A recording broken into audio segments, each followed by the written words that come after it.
Hi friends, welcome back to my channel. మీరు కనుక నా ఛానల్ ఫస్ట్ టైం చూస్తున్నారా అయితే సబ్స్క్రైబ్ చేసుకోండి. అలాగే పక్కనే ఉన్న బెల్ ఐకాన్ని క్లిక్ చేసేయండి ఫ్రెండ్స్. ఈరోజు ఎపిసోడ్ అయితే సూపర్గా అదిరిపోతుంది. ఎక్కడా కూడా స్కిప్ చేయకుండా మొత్తం చూసేయండి ఫ్రెండ్స్. అప్పుడే మీరు ఎంజాయ్ చేయగలుగుతారు. నచ్చినట్లయితే ఒక లైక్ ఇచ్చి ఎంకరేజ్ చేసేయండి. ఇక ఎపిసోడ్లోకి అయితే వెళ్ళిపోదాం. ఎపిసోడ్ స్టార్ట్ అవగానే మొత్తానికైతే రుద్రాని ఇంటిలో ఏ రకంగా చిచ్చు పెట్టాలో ఆ రకంగా పెట్టింది. కళ్యాణ్ గురించి ఇక రోడ్డు మీద చూపించి ఇక రుద్రాని ధాన్యలక్ష్మి మనసు అయితే మార్చేసింది. ధాన్యలక్ష్మి ఇక ఇంటికి వచ్చి కుటుంబాన్ని చీల్చాలి, ఆస్తిని ముక్కలు చేయాలి, నా కొడుక్కి అన్యాయం జరుగుతుందని బాగా గట్టిగా మాట్లాడుతుంది. ఆ మాటలకి ఇంట్లో అందరూ కూడా చాలా బాధపడతారు. ఇక ముఖ్యంగా కావ్య అలాగే ఇక స్వప్న వాళ్ళిద్దరూ ఈ ఆస్తిని అనుభవించడం కోసం కళ్యాణ్ని ఇక బయట నుంచి రావనివ్వట్లేదు. అలాగే నా కొడుకు రోడ్డు మీద తిరుగుతూ ఉంటే ఇక రాజేమో అందనాలు ఎక్కి ఇక సంతోషంగా ఉంటే నేను ఏ రకంగా ఉండగలను, అందుకే మా సంబంధించిన ఆస్తి మాకు ఇచ్చేస్తే నా ఆస్తిని తీసుకెళ్ళి నా కొడుకు ఇచ్చుకుంటాను అని చెప్పి ఇక అంటూ ఉంటుంది. ఆ మాటలకి ఇక అపర్ణ అయితే నీ కొడుకుని ఎవరూ పంపించలేదు, అలాని ఎవరూ రావద్దని అనట్లేదు. ధైర్యం ఉంటే దమ్ముంటే నీ కొడుకుని తీసుకొని వచ్చి ఆఫీస్కి పంపించు, అంతే. అంతకు మించి నా కొడుకు మీద కోడల మీద నిందలు మోపేస్తే ఇక్కడ ఊరుకోవడానికి ఎవరు రెడీగా లేరు అని చెప్పి ఇక దానికి సమాధానంగా అపర్ణాదేవి కూడా అంటుంది. స్వప్న మాత్రం గట్టిగానే అంటూ ఉంటుంది, నా గురించి మా చెల్లి గురించి మొట్టమొదటి నుంచి ఇదిగో మా అత్త ఏదో ఒకటి చెప్పడం మీ బుద్ధి బాగా మారిపోవటం జరుగుతుంది. మీకు అనామిక అనే దెయ్యాన్ని మీకు అంటించి వెళ్ళిపోయినట్టుంది అని చెప్పి స్వప్న అంటూ ఉంటుంది. స్వప్న మాటలకి చూడు స్వప్న, ఇది మా ఇంటి విషయం, మధ్యలో నువ్వు మాట్లాడద్దు. అయినా బయట నుండి వచ్చింది మీరిద్దరూ అసలు నోట్లోంచి మాట ఎత్తడానికే వీల్లేదు అనగానే, అవునా మరి అలా అయితే మీరెక్కడి నుంచి వచ్చారు, ఆకాశం నుంచి ఏమైనా ఊడిపడ్డారా, మీరు కూడా బయట నుంచే ఇంటికి వచ్చారు, అలాంటప్పుడు మీరు కూడా మాట్లాడద్దు అని చెప్పి స్వప్న మాత్రం చాలా గట్టిగా సమాధానం చెప్తుంది. ఇక కావ్య అంటుంది, చూడు చిన్నత్తయ్య, ఈ విషయంలో మమ్మల్ని లాగద్దు. ఆస్తులనే పంచుకుంటారో మొత్తం ఆస్తి మీరు తీసుకుంటారో నాకు అనవసరం. నా భర్త విషయంలో మాత్రం ఇక ఈ రకంగా మాట్లాడితే మాత్రం నేను ఒప్పుకోను అని చెప్పి ఇక అంటుంది. ఏంటి నోరు లెగుస్తుంది అని చెప్పి ఇక ధాన్యలక్ష్మి అయితే, ఎవరు ఏమన్నా నా కొడుకు విషయంలో ఇదిగో నువ్వే మార్చేసావు, వాడి మనసు మార్చేసి నీ చెల్లి వైపుకి తిప్పుకున్నావు. మొత్తానికి వాడు బయటకు వెళ్ళిపోతే ఈ ఆస్తిని నువ్వు చక్రం తిప్పాలని చూస్తున్నావు అని చెప్పి అయినా కూడా ధాన్యలక్ష్మి అలాగే మాట్లాడుతూ ఉంటుంది. ఇక ఇందిరాదేవి అయితే చాలా గట్టిగానే మాట్లాడుతుంది. చూడు ధాన్యలక్ష్మి, నువ్వు మాట్లాడే మాటలకి ఇక్కడ ఎవ్వరూ కూడా ఊరుకోనుండరు. నువ్వు మాట్లాడేది చాలా తప్పు. ఇది తరతరాలుగా వచ్చిన ఆస్తి అనుభవించడానికి తప్పించి అమ్ముకోవడానికి అసలు రూలే లేదు, ఇక ముక్కలు చేయడానికి అసలు వీల్లేదు. అలాంటప్పుడు నీకు ఈ చెడ్డ బుద్ధి ఎలా వచ్చింది? ఇదిగో ఈ రుద్రాని లాంటి దాని దగ్గర చేరి ఆ బుద్ధులన్నీ కూడా పునికి పుచ్చుకున్నట్టున్నావు. రుద్రాని ఈ సంగతి తర్వాత తెలుస్తాను అని చెప్పి ఇక అంటూ ఉండగానే ఇంతలోనే ఇక సీతారామయ్య లోపల నుంచి చాలా సీరియస్గా వచ్చి చెప్తాడు, ఈ ఉమ్మడి ఆస్తిని అసలు అమ్మాలని కానీ ముక్కలు చేయాలని కానీ ఇంత దురుద్దేశం నీకు ఎలా వచ్చిందమ్మా? కానీ నువ్వన్నట్టు నీ కొడుకుని ఎవరు ఇంటికి తీసుకురాలేరు, అలా అని చెప్పి ఇంటికి వచ్చిన వాడిని ఎవరు పంపించలేరు, అంతా వాడి నిర్ణయమే, వాడి ఇష్టానుసారంగానే వాడు ఇంట్లో నుంచి వెళ్ళిపోయాడు. అలా అని చెప్పి రాజు విషయంలో ఆఫీస్కి వెళ్ళొద్దని అంటున్నావు కాబట్టి నీ విషయమే తీసుకుందాం. నీకు నేను మాటిస్తున్నాను, కళ్యాణ్ తిరిగి ఇంటికి వచ్చే వరకు రాజ్ కంపెనీ బాధ్యతలు అసలు తీసుకోడు అని చెప్పి చెప్తారు. ఇక ఈ నిర్ణయానికి తిరిగేలేదు, ఎవరికైనా అభ్యంతరం ఉంటే చెప్పండి అని చెప్పి ఇక సీతారామయ్య చాలా స్ట్రాంగ్గా నిర్ణయాన్ని చెప్పగానే కావ్య వ్యతిరేకిస్తుంది. తాతయ్య గారు, మీ నిర్ణయాన్ని నేను ఒప్పుకోలేకపోతున్నాను. ఎందుకంటే అసలు కంపెనీని మూసేస్తే చాలా నష్టాలు వస్తాయి. అలా అని చెప్పి మనం ఇక రుద్రాని ధాన్యలక్ష్మి గురించి ఈయనని ఆఫీస్కి వెళ్ళకుండా చేసి ఇప్పుడు మనం ఏం సాధించగలం? ముఖ్యంగా చెప్పాలంటే కవి గారికి కవిత్వాలు అంటే చాలా ఇష్టం. నేను ఎప్పుడు బిజినెస్ చేయలేను అని చెప్పారు. ఇక ఈయన చదువుకున్న చదువు ఇక కంపెనీకి సంబంధించిన చదువు కాబట్టి ఆయన వెళ్తున్నారు.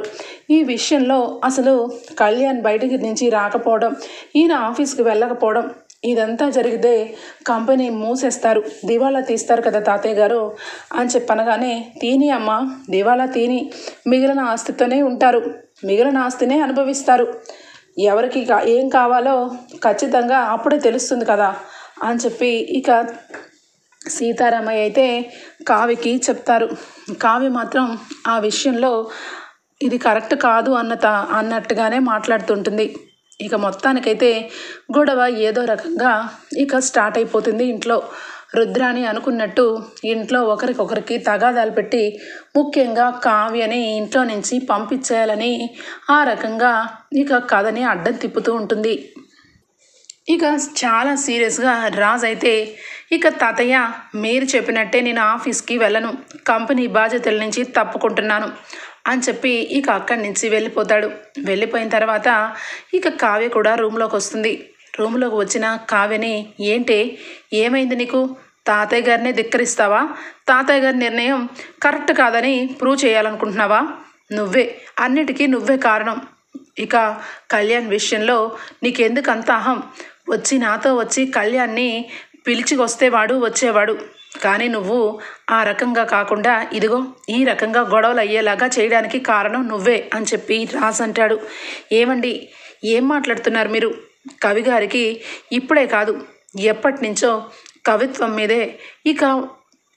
మీదే కవిగారికి మనసు, కవిత్వంలోనే ఆయన గెలిచి పెద్దవాడవుతాడు ఏదో ఒక రోజు, అంతేగాని ఆ విషయంలో కళ్యాణ్ ఎప్పుడు ఇంటికి వస్తాడు, ఎప్పుడు మీరు ఆఫీస్కి వెళ్తారు, ఈ విషయంలో మీకు కొంచెం కూడా ఆలోచన అనిపించట్లేదా అని చెప్పి కళ్యాణ్ గురించి మాట్లాడుతూ ఉంటే ఇక రాజ్ వెంటనే కూడా, చాలా ఆపు, ఇన్నాళ్ళంతా ఏదో అనుకున్నాను, కానీ ఇప్పుడు అర్థమైంది, నువ్వు కూడా ఆస్తుల మీద ఇక హక్కుల మీద ఆశ మొదలైనట్టుంది, అందుకే నిజానికి పిన్ అన్నట్టే కళ్యాణ్ని అందుకే కదా నువ్వు ఇంటికి రానివ్వట్లేదు, కళ్యాణ్ వస్తే ఎక్కడ ఆస్తిలో భాగాన్ని పట్టుకుపోతాడనని కళ్యాణ్ గురించి ఇక కవిత్వాలు కాకరకాయ అని చెప్తున్నావు, ఈ విషయంలో నువ్వు చేసిన కుట్ర ఇదంతా అని చెప్పి కళ్యాణ్ గురించి ఇక ఆవేశంలో రాజ్ అయితే ఇక నోరు జారుతాడు కావ్య గురించి.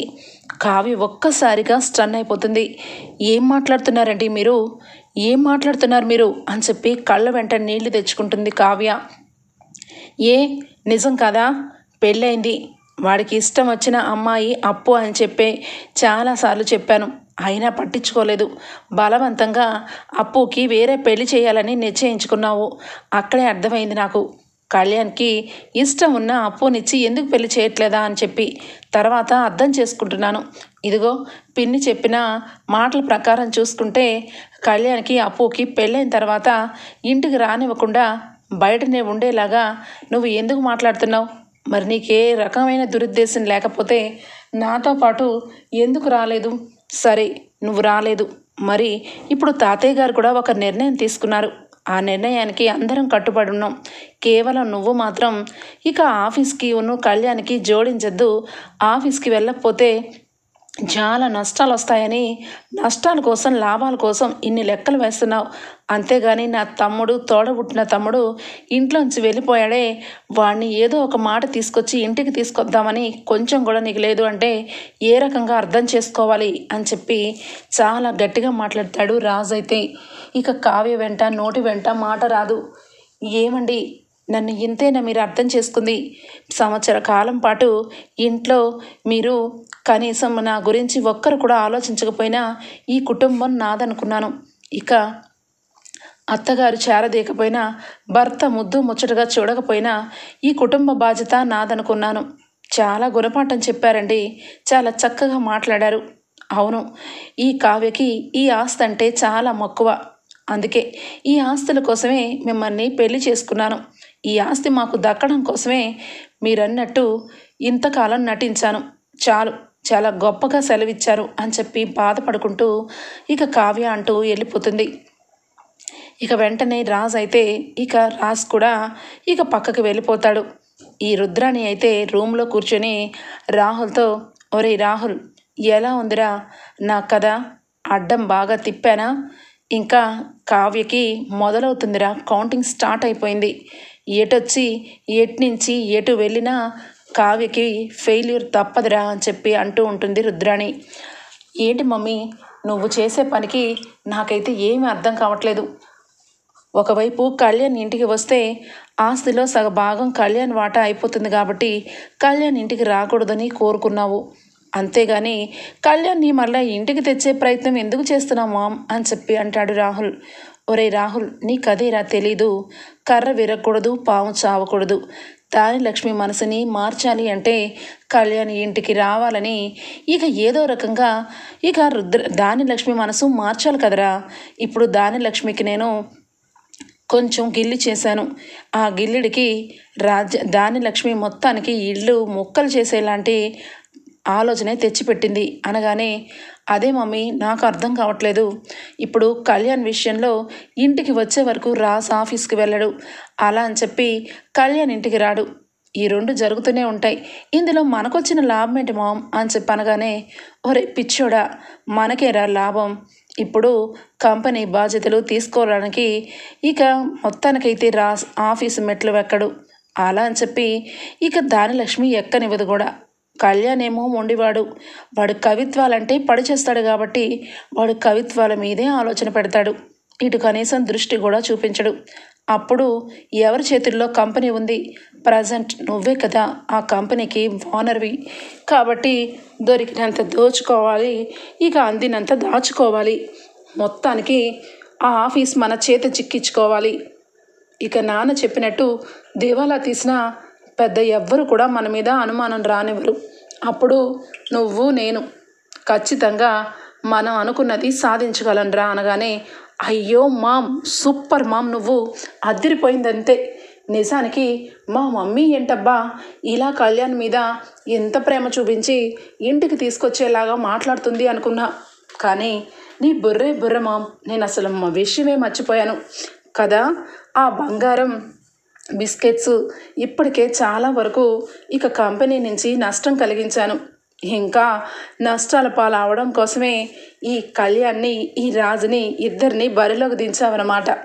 చాలా గ్రేట్ మామ్ అని చెప్పి మురిసిపోతాడు రాహుల్. అయితే సరే, నన్ను పొగడ్డం ఆపి వెళ్ళి ఆఫీస్కి వెళ్ళి ఏదో రకంగా మనకి లాభం చేకూర్చు వెళ్ళు అని చెప్పి ఇక రుద్రాణి అయితే రాహుల్ని ఆఫీస్కి వెళ్ళమంటుంది. ఇక్కడ కళ్యాణ్ పరిస్థితి ఇక చాలా ఘోరంగా ఉంటుంది. కనీసం జేబులో డబ్బులు కూడా ఉండవు. అలా అని చెప్పి ఆత్మాభిమానం వల్ల ఇంటికి కూడా రాలేడు. అప్పు ఏమో ఇక ఇంట్లో తనకి సంబంధించిన పనులు తను చేసుకుంటూ ఉంటుంది. ఇక ఒక్కసారిగా ఇంటికి వచ్చేసరికి అప్పు చేతిలో బుక్ చూసి, ఏమైంది కవి, ఎక్కడికి వెళ్ళావు అనగానే, ఏమీ లేదు బ్రో, నేను బయటికి వెళ్ళాను, ప్రపంచాన్నే తెలుసుకోగలుగుతున్నాను అనగానే, ఏమో నాకైతే నువ్వు చేసేది కరెక్ట్ అనిపించట్లేదు. నన్ను పెళ్లి చేసుకొని అనవసరంగా బాధలు పడుతున్నావేమో అనిపిస్తుంది కవి అనగానే, చూడు బ్రో, ఇంకెప్పుడు కూడా ఇలాంటి మాట మాట్లాడద్దు. ప్రపంచం ఎప్పుడు ఎలా ఉంటుందో ఎవరికి తెలీదు. నా మనసుకు నచ్చిన అమ్మాయిని పెళ్లి చేసుకొని నేను సంతోషంగా ఉన్నాను. ఈరోజు మన దగ్గర డబ్బులు లేకపోవచ్చు, కానీ ప్రేమ ఉంది. ఆ ప్రేమ ఉంటే చాలు, ఏదైనా సాధించగలం. ముందు ఈ బుక్ చూడు అనగానే, ఏంటది అని చెప్పి అనగానే, నా పాటకి పల్లవి లేదు అని చెప్పి బుక్ను చూపిస్తాడు. ఏందిరాబాయ్, ఈ బుక్ ఎక్కడిది, నీతో పాటు తెచ్చావా ఏంది అనగానే, లేదు బ్రో, మన ఇంటి ఎదురుగానే ఇక బుక్స్ తీసుకున్నాను, ఆయన దగ్గర కొంత విషయం తెలుసుకున్నాను అని చెప్పి ఇక కవిత్వం రూపంలో చెప్తాడు. ఏం బాబాయ్, నువ్వు ఏమనుకున్నా కవిత్వంలో నువ్వు సరస్వతి పుత్రుడివి, అది ఒప్పుకోక తప్పదు. కానీ కవిత్వాల వల్ల మనం ఎదుగుతామంటే నమ్మకం కుదరట్లేదు. సరే, ఈ రోజుకైతే నేనైతే పిజ్జా డెలివరీ చేయాలి. నేను నా ఫ్రెండ్స్ని అడిగాను, వాళ్ళు కూడా పిజ్జా డెలివరీ చేయమని నాకు సలహా ఇచ్చారు. నువ్వంటే గొప్పింటి బిడ్డవి, నువ్వు ఉన్న బలంగా ఎక్కడికి రాగలవు, అందుకే నాకు ఇదంతా కూడా మామూలే అనగానే, ఇదిగో బ్రో, నీకు ముందే చెప్పాను, పెళ్లి చేసుకుంది నీకు కష్టపడడానికి కాదు, కష్టపెట్టడానికి కాదు. ఈరోజు నేను ఓ కొత్త విషయం తెలుసుకున్నాను. రేపు నేను ఒక ఇంటర్వ్యూకి వెళ్ళబోతున్నా. అక్కడ నా కవిత్వం గురించి ఆయనకి చెప్పబోతున్నాను. ఈ విషయంలో సక్సెస్ అవుతుంది. సక్సెస్ అవ్వాలని దేవుడికి కోరుకుందాం. నువ్వు ఎక్కడికి వెళ్ళవసరం లేదు బ్రో అనగానే ఇక కళ్యాణ్ అన్న మాటలు నమ్మకం లేకుండా అప్పు అలాగే చూస్తుంది. ఏంటి బ్రో, ఏ విషయంలో అయినా నన్ను ముందుండి నడిపించే వదినా లేదు, ఇప్పుడు నువ్వు కూడా అలాగే చూస్తున్నావు అనగానే లేదు కవి, నాకు నీ మీద నమ్మకమే, కానీ ఈ రోజుల్లో కవిత్వాలంటే ఎవరికి ఇష్టం చెప్పండి అనగానే కవిత్వాలంటే ఏంటో నేను చూపిస్తాను అని చెప్పి మొత్తానికైతే కళ్యాణ్ అయితే కవిత్వానికి సంబంధించిన ఇంటర్వ్యూకి వెళ్తాడు. అక్కడ కళ్యాణ్ రాసిన బుక్ను చూసి ఇక అక్కడ ఉన్న వాళ్ళందరూ చాలా హ్యాపీగా ఫీల్ అవుతారు. నిజానికి మా సినిమాకి కవిత్వం మీదే తీస్తున్నాం, మాకు సంబంధించిన కథ మీరు ఇవ్వగలిగితే చాలు, మధ్యలో కవిత్వానికి సంబంధించిన డైలాగ్స్ కూడా మీరు మాకు ఇవ్వాలి అని చెప్పి ఇక చెక్ రాసిచ్చి కళ్యాణ్కి ఇస్తారు. అంతే, కళ్యాణ్ సక్సెస్ స్టార్ట్ అవుతుంది. ఎక్కడైతే ఇక రానివ్వవు అని చెప్పి ఎక్కడైతే కళ్యాణ్కి వెనక్కి తొక్కేసిందో అనామిక, అక్కడి నుంచే మొదలైపోతుంది కళ్యాణ్ జీవితం. ఇటు అప్పు కళ్యాణ్ ఇద్దరు కలిసి ఇక మొత్తానికైతే నార్మల్ ఇల్లు నుంచి ఇక మంచి ఇంటికి షిఫ్ట్ అవుతారు. అక్కడి నుంచి కళ్యాణ్కి కవిత్వాల గురించి అలాగే ఇక రకరకాలుగా ఆర్డర్స్ వస్తూ ఉంటాయి. అప్పుకి ఇక మొత్తానికైతే అప్పుకి కొంతవరకు ఫుడ్ మీద ఐడియా ఉండటం వల్ల ఫుడ్ కంపెనీకి సంబంధించిన పిజ్జాకు సంబంధించిన ఒక చిన్న రెస్టారెంట్ లాంటిది పెట్టుకుంటుంది. ఇటు రెస్టారెంట్ ద్వారా ఇటు కవిత్వాల ద్వారా ఇద్దరు కూడా చాలా మంచిగా ఇక ఒక స్టేజ్కి అయితే వస్తారు. ఇది ఇలా ఉంటే ఇక్కడేమో కళ్యాణ్ ఇంటికి వచ్చే వరకు రాజ్ రాకుండా ఉండాలని రాజ్ ఇక నానా ప్రయత్నాలు చేస్తూ ఉంటాడు. ఇక మొత్తానికైతే కావ్య ఒకరోజు కళ్యాణ్ దగ్గరికి వస్తుంది. కళ్యాణ్ చూసి వదిన, ఏంటి వదిన, ఎలా ఉన్నావు వదిన అనగానే నేను బాగున్నాను కళ్యాణ్, కానీ మీ ఇంట్లో వాళ్ళు నీ గురించి ఎవరు బాగాలేదు, దయచేసి ఇంటికి రా కళ్యాణ్ అని చెప్పి మాట్లాడుతుంది. ఏంటి వదిన మీరేనా మాట్లాడేది, నేను వచ్చినంత మాత్రాన ఆ ఇంట్లో మీ గురించి, స్వప్న గురించి, అప్పు గురించి తప్పుగా మాట్లాడుతూ ఉంటారు, నేను ఓర్చుకోలేను. ముఖ్యంగా అప్పుని అమ్మ ఏ రోజు కోళ్ళగా చూడదు. ఈ విషయాల్లో అన్నిటికీ ఆలోచన చేసే నేను అక్కడికి రాలేదు వదిన, దయచేసి నన్ను క్షమించండి అనగానే లేదు కళ్యాణ్, నిజానికి మీరు వచ్చేలాగా మీరు రావాలని నేను ఎప్పుడు కోరుకోలేదు, అలా అని చెప్పి ఇప్పుడు మీరు రావాల్సిన పరిస్థితి ఏర్పడింది అనగానే ఏమైంది వదిన అనగానే ఏమీ అవ్వలేదు, నిజానికి నా మరిది ఒక లెవెల్కి వచ్చాడు, ఎవరి ముందు తల ఎత్తుకోకుండా, ఎవరి ముందు తల దించుకోకుండా ఎత్తెదిగాడు, చాలు, నేను ఏదైతే మీ నుంచి ఆశించానో అది జరిగింది. మీరు ఇప్పుడు అప్పుతో పాటు ఇంటికి రండి, మీరున్న స్టేజ్ నుంచి ఇంకాస్త పై స్టేజ్కి ఎదగాలి అనుకుంటే ఖచ్చితంగా మీరు ఇంటికి రావాల్సిందే అని చెప్పి అంటుంది. ఏంటి, ఏం మాట్లాడుతున్నావు వదిన అని చెప్పి కళ్యాణ్ అనగానే అవును కవి గారు, నిజానికి మీరు అంతకుముందు కూడా ఏ పని చేయకుండా కవిత్వం కోసమే మీరు బ్రతికారు. మీ కవిత్వాల వల్ల ఇంట్లో అనామిక చాలా ఇబ్బంది పడింది.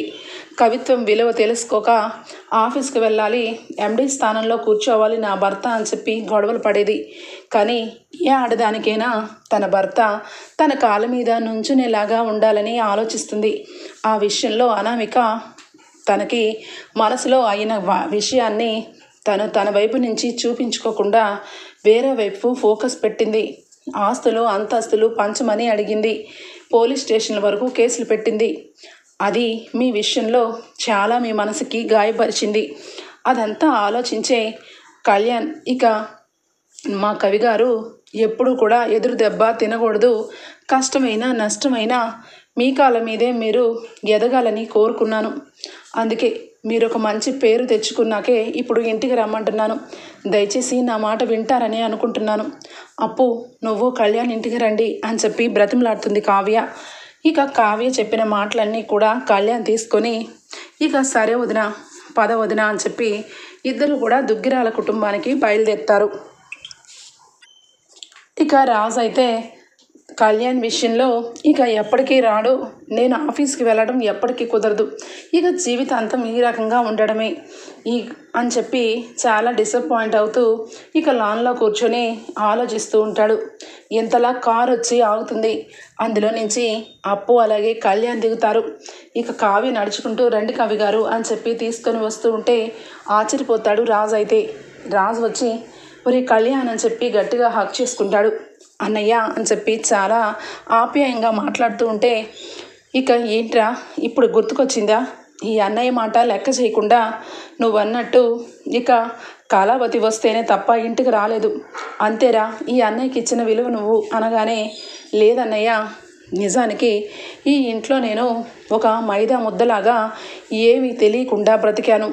అందుకే నేను గతంలో అనామిక విషయంలో బాధపడ్డాను.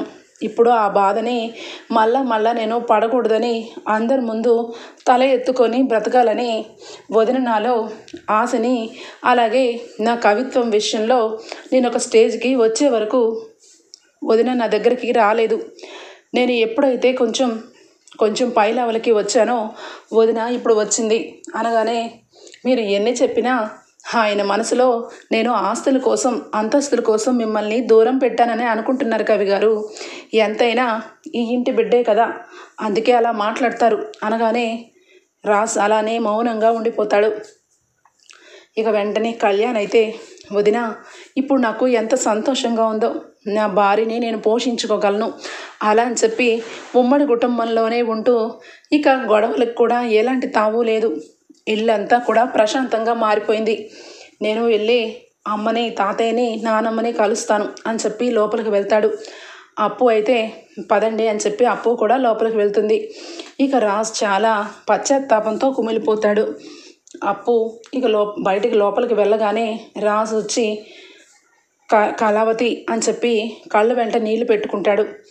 ఏమైందండి, ఎందుకు మీరు అలా ఎమోషనల్ అవుతున్నారు అనగానే నేను చాలా తప్పుగా మాట్లాడాను, నీ గురించి చాలా ఘోరంగా నీ మీద నిందలు వేశాను, నన్ను క్షమించు అని చెప్పి అనగానే అయ్యో మీరేం తప్పు చేశారండి, మీరంతా రైటే మాట్లాడారు, ఎంతకాలం నాతో మీరు ఉంటూనే నేనేంటో తెలుసుకున్నారు, ఆస్తుల కోసం కళ్యాణ్ని దూరంగా పెట్టాను, నా ఆస్తి నాకు చాలా ఇంపార్టెంట్ కాబట్టి మీరు నన్ను అలా అన్నారు, అంతకు మించి మీరేం తప్పు చేశారు అనగానే ఒక్కసారిగా రాజు అయితే అయ్యో కళావతి, నేను నిన్ను అపార్థం చేసుకున్నాను, నువ్వు కళ్యాణ్ విషయంలో ఎందుకు రావట్లేదా, ఎందుకు రమ్మనట్లేదా అని చెప్పి ఆలోచించానే తప్పించి వాడి జీవితం మంచిగా మారాలి, వాడు నలుగురిలో వాడి జీవితంలో తల ఎత్తుకొని బ్రతకాలని ఈ రకంగా నువ్వు చేసావని నువ్వు ఊహించలేదు.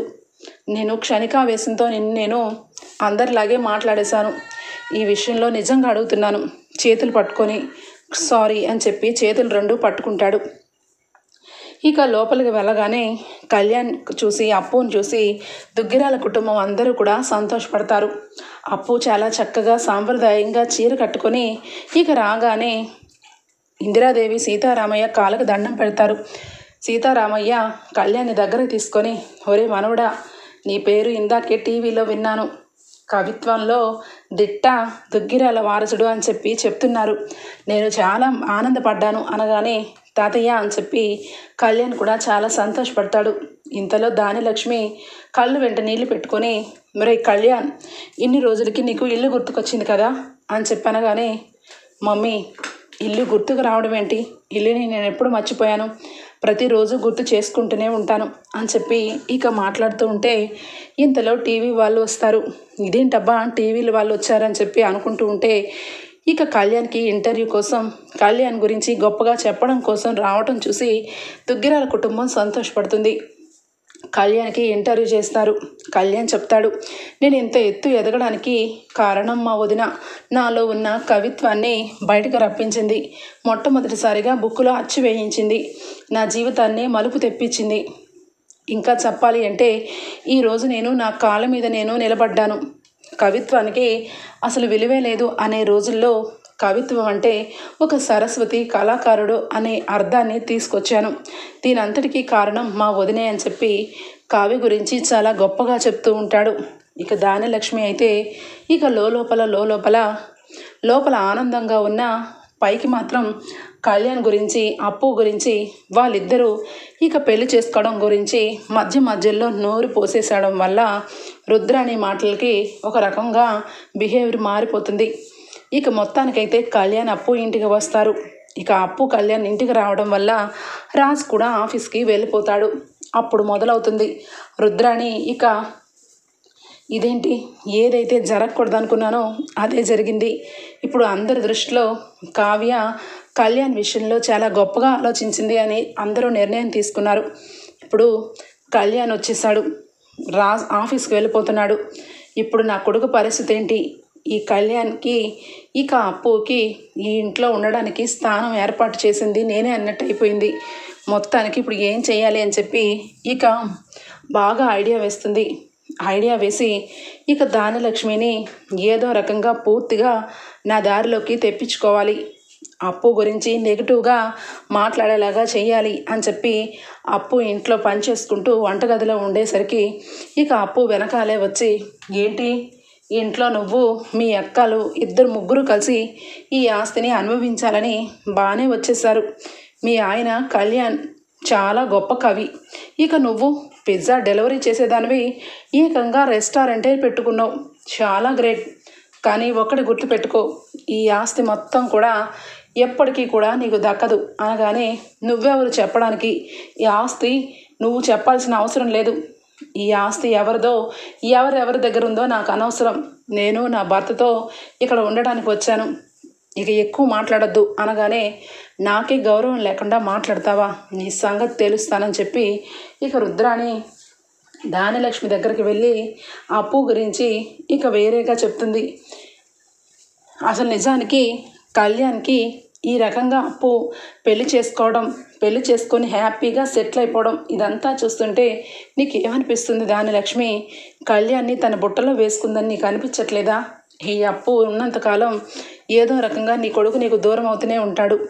కళ్యాణ్ ఇంటికి వచ్చాడు కాబట్టి అప్పుని ఇంట్లో నుంచి పంపించేయాలని మనం అనుకున్నాం కాబట్టి ఏదో ఒకటి చేసి దాన్ని ఇంట్లో నుంచి నెట్టించేసే అని చెప్పి ఇక రెచ్చగొట్టేసరికి ధాన్యలక్ష్మి అప్పు విషయంలో ఇక ఒక నిర్ణయానికి వస్తుంది. ఇదిగో అప్పు, నువ్వు నా కొడుకుని ఎందుకు నీ వైపు లాక్కున్నావో నాకు అర్థమైంది. నీకు కావాల్సింది డబ్బే. మీ తల్లిదండ్రులు కూడా నీకు డబ్బు కోసమే నా కళ్యాణ్తో నీకు ఫ్రెండ్షిప్ చేయించారు. ఇదిగో నువ్వు అనుకున్నంత డబ్బు నువ్వు రెస్టారెంటే పెట్టుకుంటావో ఇంకేమైనా పెట్టుకుంటావో నీ ఇష్టం, నా కొడుకుని వదిలి వెళ్ళిపో అని చెప్పి డబ్బు ఇస్తూ ఉంటుంది చేతికి. ఇక ఒక్కసారిగా అప్పుకి చాలా కోపం వస్తుంది. ఒక్కసారిగా బ్యాగ్ని కింద పడేసి, ఏం మాట్లాడుతున్నారు? నేను మీ అబ్బాయిని పెళ్లి చేసుకున్నాను, ఈ ఇంటికి కోడల్ని. ఆ గౌరవంతో మీరు నన్ను ఇంటికి పిలిచారేమో అనుకున్నాను. ఇలా అవమానిస్తే నేను ఈ ఇంట్లో ఒక క్షణం కూడా ఉండను అని చెప్పి అనగానే, అయితే వెళ్ళిపో, కానీ నా కొడుకుని మాత్రం నా నుంచి దూరం చేశావంటే నేను ఊరుకునే ప్రసక్తే లేదు అని చెప్పి అంటూ ఉంటే ఇక వెంటనే రుద్రాణి వచ్చి, ఇంకా చూస్తూ ఉంటావేంటి? ఈ ఇంటికి నీకు ఎలాంటి సంబంధం లేదు. కళ్యాణ్ ఉన్నది ఇక ఈ ఇంట్లో, నువ్వు కాదు, వెళ్ళు అని చెప్పి అప్పుని ఇక దౌర్జన్యం చేసి మాట్లాడుతూ ఉంటే అప్పు రుద్రాణి చంప గట్టిగా పగలగొడుతుంది. చూడండి, ఈ ఇంటికి వచ్చింది మీ ఆస్తుల కోసం కాదు, మీ డబ్బుల కోసం, అంతకంటే కాదు. నా భర్త నేను ఇద్దరం కూడా చాలా మంచి లెవెల్లోనే ఉన్నాము. మీరు ఈ ఇంటికి రమ్మన్నారని అభిమానంతో వచ్చాం, కానీ ఈ ఇంట్లో మా ఇద్దరి జీవితాలని మొక్కలు చేయాలని పిలిచారని నేను అస్సలు ఊహించలేదు. ఇక నుంచి ఈ ఇంటికి మాకు ఏ సంబంధం లేదు. కళ్యాణ్, నువ్వు నేను వెళ్ళిపోదాం, నన్ను డబ్బుతో కొనాలని చూస్తున్నారు అని చెప్పి ఇక కళ్యాణ్కి చెప్తుంది. కళ్యాణ్ అయితే అప్పు విషయంలో చాలా సీరియస్గా నిర్ణయించుకుంటాడు. చూడమ్మా, నువ్వు ప్రేమతో రమ్మన్నావేమో అని అనుకున్నాను, కానీ నీ మనసులో ఇంత కుట్ర దాగుందని అసలు ఊహించలేకపోయాను. జీవితాంతం ఈ ఇంట్లో ఉండే కంటే బయట సంతోషంగా ఉండడమే మాకు నచ్చింది. అందుకే ఇక ఈ విషయంలో నువ్వు ఏ నిర్ణయం తీసుకున్నా ఎవ్వరూ కూడా తల వంచినా నేను వంచను. నాకు సంబంధించిన ఆస్తి విషయంలో తాతయ్య గారితో ఇంట్లో గొడవ పడ్డావంటే అస్సలు ఊరుకోను. జీవితాంతం రాజ్ అన్నయ్యే ఎండి, అలాగే ఈ ఇంటికి రాజ్ అన్నయ్యే పెద్ద. నేను బయటే ఉంటాను, ఈ ఇంటికి ఎప్పుడో అప్పుడు వస్తూ పోతూ ఉంటాను తప్పించి జీవితాంతం ఈ ఇంట్లో నేను ఏ రోజు కాలు పెట్టను. నా అప్పుని నన్ను దూరం చేయాలని నువ్వు ఊహించినంత పని చేస్తావని నాకు తెలుసు. అందుకే నీ మనస్తత్వం ఎలా ఉంటుందా అని చెప్పి అందరి ముందు బయట పెట్టించాను అని చెప్పి అప్పుకి డబ్బు ఇచ్చిన సంగతి దుగ్గిరాల కుటుంబం అందరికీ తెలిసేలాగా చేసి కళ్యాణే, అన్నయ్య నువ్వు ఆఫీస్కి వెళ్ళాలి, నేను నా అంతకు నేనే ఈ ఉద్యోగాలు చేసుకుంటూ నేను నా స్థాయికి వస్తాను. అమ్మ చెప్పినట్టు ఇక ఇంట్లో జరగడానికి వీల్లేదు. అప్పు మీద తనకి ఎలాంటి ప్రేమ లేదు, ఇక మేము వెళ్ళొస్తాం అని చెప్పి మొత్తానికైతే ఇక ఇంట్లో నుంచి వెళ్ళిపోతారు కళ్యాణ్, అప్పు. ఇక రుద్రాణి మాటలు వినుకున్న ధాన్యలక్ష్మి అయితే ఇటు మాట్లాడలేక అటు కళ్యాణ్ దూరం అయ్యి ఇక ఒక రేంజ్లో బాధపడుతూ ఉంటుంది.